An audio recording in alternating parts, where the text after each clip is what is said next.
Hello everybody, and welcome back to Let's Remember Suikoden 3. Things have gone poorly. There has been a falling out between the Grasslanders and the Zexin. There was a peace summit, but the Zexin were attacked by both the Karaya clan and the Lizard clan. And out of desperation, our advisor Salome has a plan for us to attack the, oh my gosh, random battle! Not what I was expecting to happen, but he has a plan to attack the Karaya village in order to draw their attention off of the rest of the Zexin troops.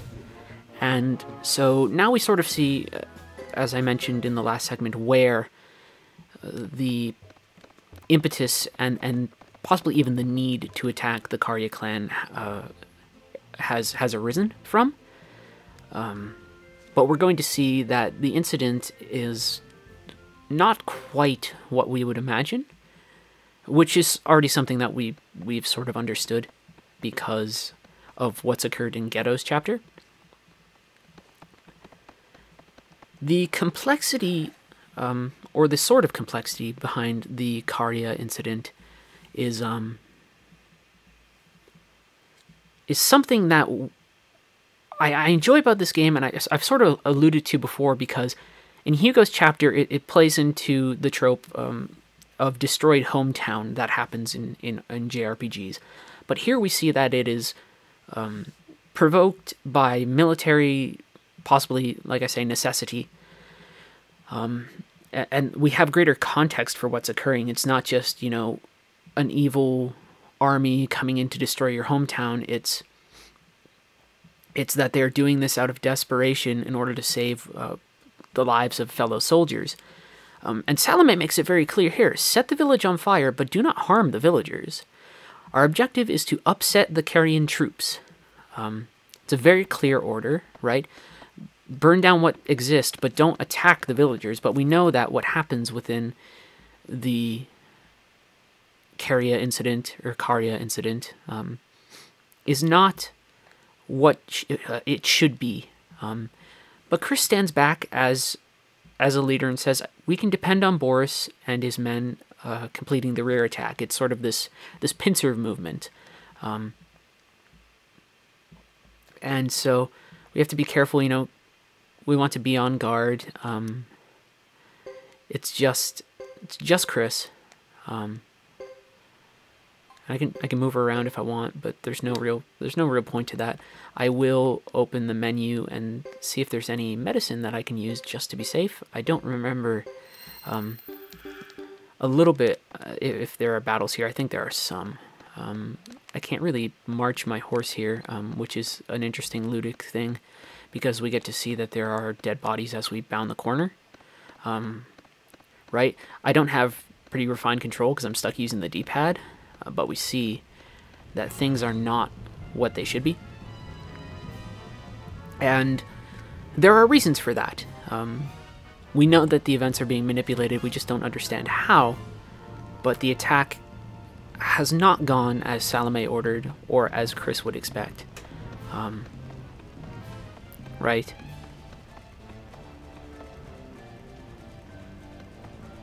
Sort of letting the moment breathe. Chris's chapter has been great for discussion. And she looks, this armor, this coat of arms. Can it be my dear father's? There's something going on there. Her father supposedly lost in a battle with the Grasslanders, although it's not really alluded to much in the early chapters, but or the early segments of this chapter. It is given more detail in the manga. I don't always want to keep on referring to the manga, but it is nice that how it fleshes out characters' backstories and how things are handled. But this revelation ignites what seems to be a very deep anger, certainly a pain, but also an anger within Chris. Right? Which is an uncharacteristic thing from what we've seen before. So this village will be better off with it gone. Right? And we see here Lulu. And this moment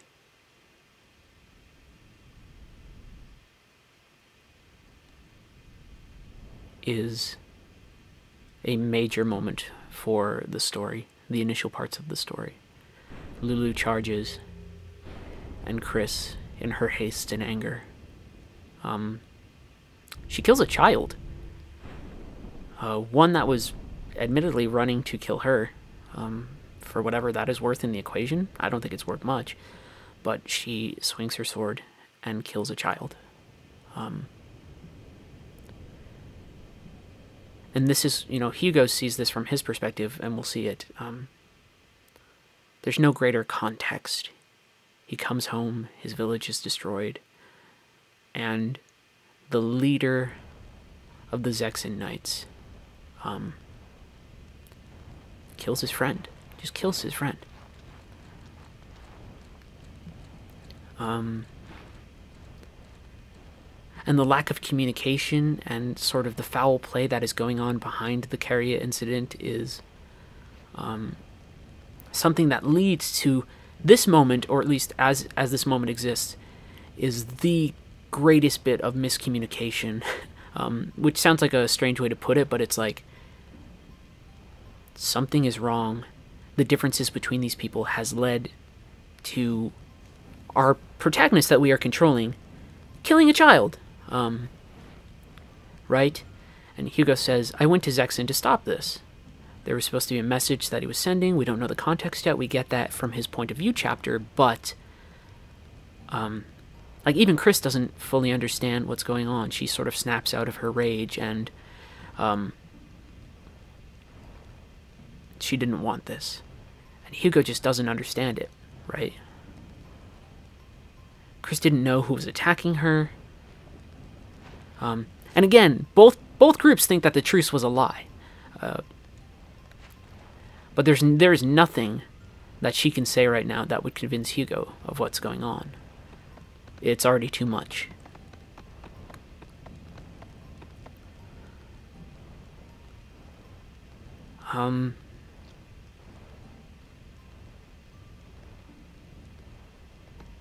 It's a painful moment. It really is. And I'm not saying like I'm drawn deep into the emotionality here, even though I find it an emotional thing that occurs. The most distressing thing about it is sort of how cold it is, how sudden and painful of an action it is on the part of our protagonist, and just this thing has happened. There's no time for her to explain. And it is just, things have gone out of her control completely.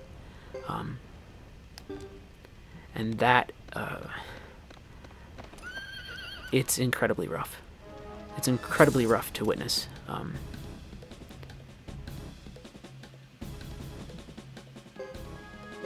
then we're tossed into battle. But that moment, I mean, it's well framed, it's well shot, just this moment of her cutting her sword and not knowing what she has done until she has seen the results.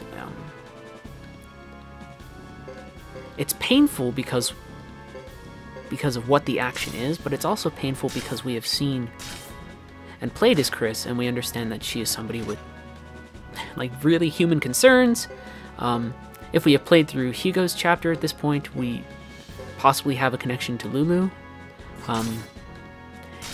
Or at least we understand Hugo's relationship with Lulu as expressed through their interactions. And this is one of the reasons why I love so much the fact that this game uses the multiple perspectives, because it alters the context of what is occurring in this event that is shared between all three protagonists, and we get a different understanding of what is happening with each time that we see the event take place. With Ghetto's chapter, it was very basic. There was an attack, they didn't want to get involved, so they fled. Or fleed. Fled? my mind just totally blanked on me. They ran away. We'll say that. So we didn't get to witness much of what's happening. Here we get to witness it in a very deeply personal way. And it's heartbreaking. It really is. Just to see what is happening. We will heal, just in case there are more enemies.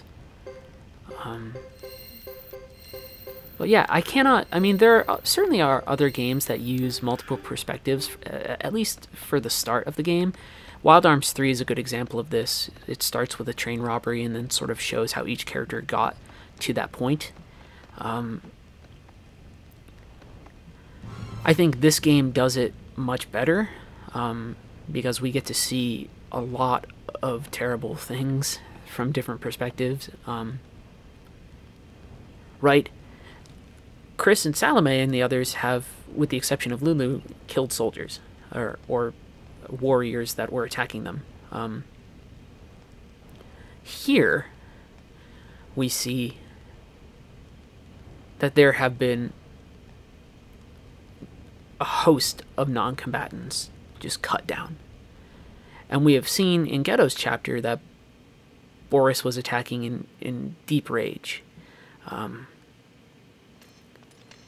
It's rough. I wish I had more to say other than, like, this is rough. But once we start to see this event in more detail, it is very,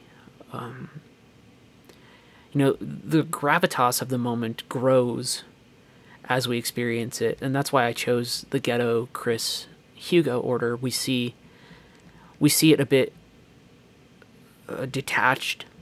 We get to see sort of the context for what occurred, and then we get to see with Hugo really the emotional impact of what's going on there.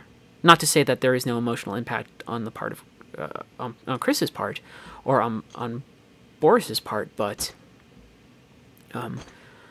like, Boris doesn't even understand what's been going on necessarily. And but if you do it in that order, if you do Ghetto, Chris, and then Hugo, it's this thing where it's detached, contextualized, and then given a lot of emotion. And it goes counterintuitively against the order that the game sort of wants you to play in. We sort of jump around from perspective to perspective, but I think it's a more effective and interesting way to go about it. And it's just, I don't know. Like, I wish I had more to say than just, like, God dang, right? But I've always found, for me, that the Karaya Incident has a pretty big impact, especially the first time you play through this game. If you're not familiar with this game, you're playing as a protagonist who's struggling with all of these different sort of pressures and expectations. And we essentially see her fail. Sure, she gets her men out of there, or as many as she can, but we see her lapse in a moral sense when she kills Lulu. And it's not necessarily hard for us to forgive, in the sense that, we understand that something is amiss, but it's certainly unexpected. We think that we are sort of in control of our character, and then our character does something that is uncharacteristic of the character as we know her. Also, hold on. I just have Chris. I actually think I need to go back to the Brass Castle. Darn it. I always get turned around in this game. Cause sort of, I think I need to go to what is basically like a meeting room. I could have her just go back to Vinay Del Zexe, but I don't think I can do anything there yet. Oh, it's hard to move around this space with just a D-pad. It really is. Every now and then you might hear my controller. I'm gonna like that, right? Just because when you're trying to move around with the D-pad, you're really just trying to move around, and it's hard to manage. I know somebody's gonna be like, well, actually, you can use the stick, and this is how, but I don't know how. Or maybe I'm right, and you just can't. I will never know, unless somebody really tells me. But I'm gonna keep on using the pad for now. Oh, I keep on running through the castle. It was my hope to sort of get through this section relatively quickly, the same way that we had Ghetto's final section, because I think we can turn this into Chris's final section. But we sort of want to talk to the men under our command. I think we go in here. Yep.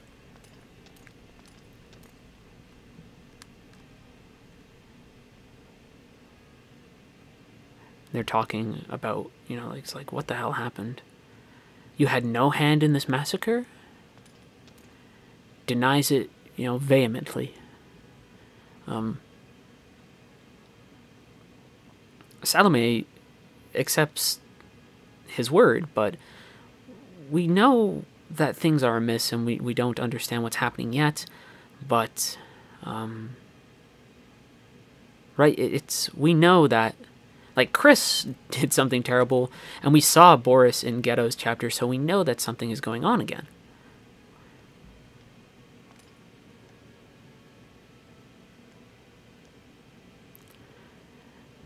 And she's sort of diplomatic, if perhaps a little too trusting. You know, like, I trust you, but whatever. And the council summons everybody back. And she leaves Salome and Roland to keep an eye on the grasslands.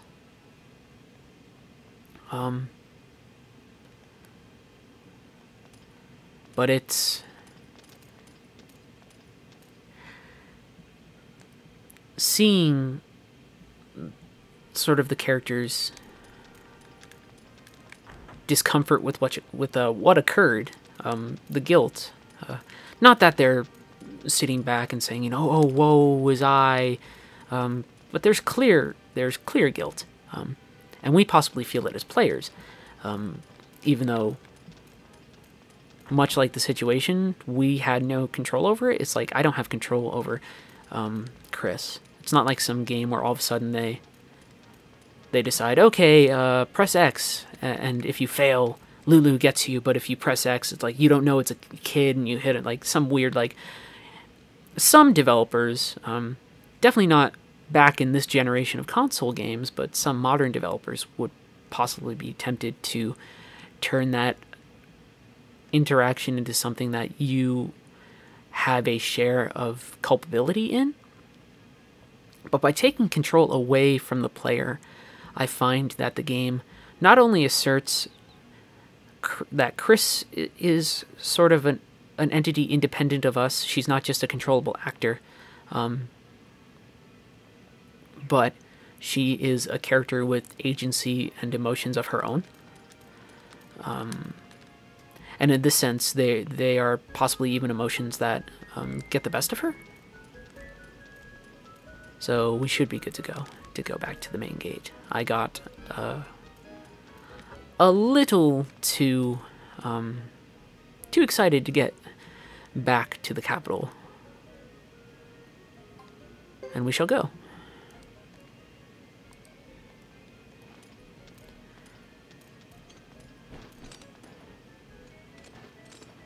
But I believe this will be Chris's last segment.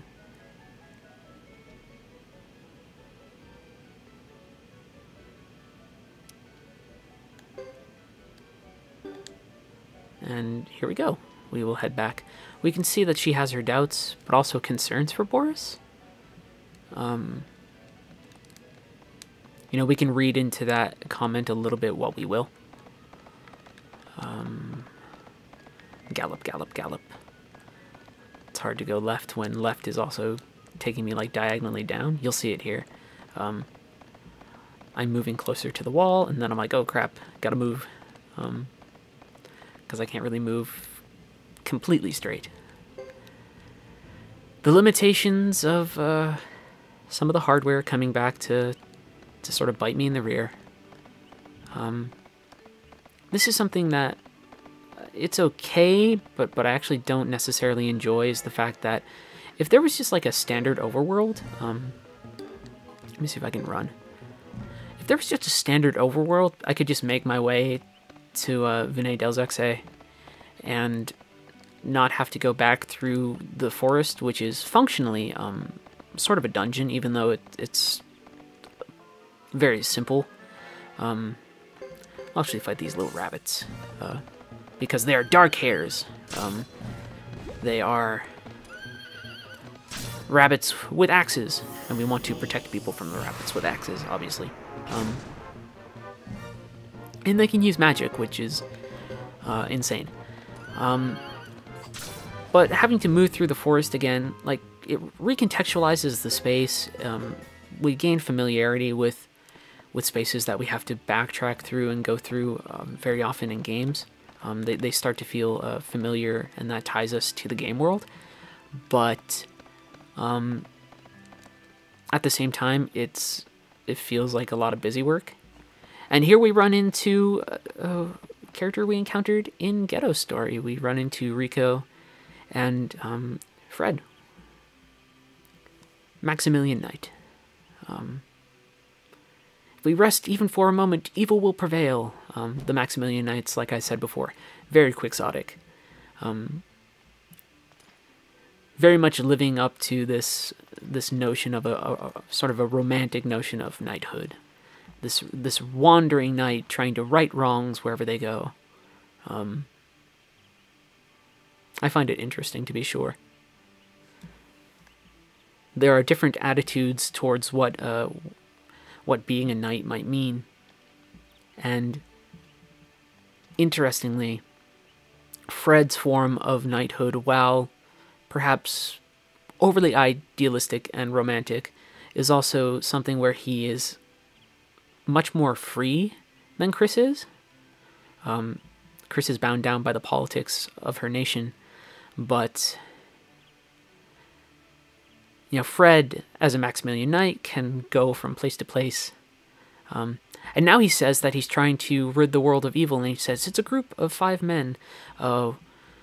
One in black with one eye and a fop. And he's trying to figure out what's going on, and you think, oh, one with one eye, maybe that's Ghetto, but he says it's a group of 5 men, and that is not a group of 5 men. Right? So you ask yourself, okay, what is Maximilian up to? His purpose in the plot can feel a little extraneous. Like his presence feels a little bit out of place at times, but sort of what he represents in terms of what knighthood is still fits,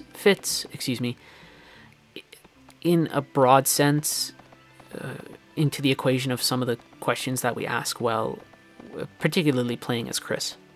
So he can seem sort of like a weird side comedy character, and very often the Maximilian Knights are, right?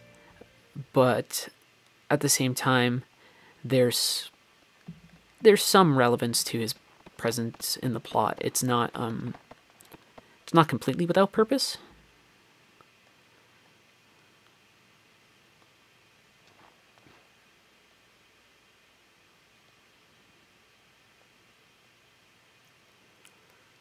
And Chris admits she does not feel comfortable in the city. It is stifling. Do you feel more at home on the battleground? And she says neither is that bad, being on the battleground or being at Brass Castle. That's our goddess of the battleground. There's still this extra sort of image that she's living up to, and Boris is even reinforcing it. She does not care for that. Right.